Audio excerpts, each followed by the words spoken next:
Okay. Okay, here's a good one.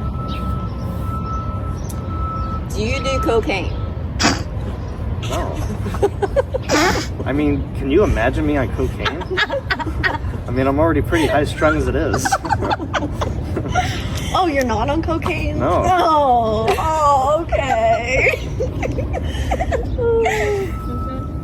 Okay, so there's one question that we ask each one of our guests, the same question.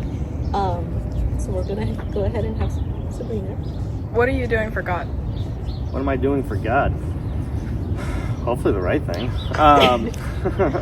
I like to think the network that we're building right now is of God's plan and really gathering his children together so they can go and unite and create impact amongst our communities.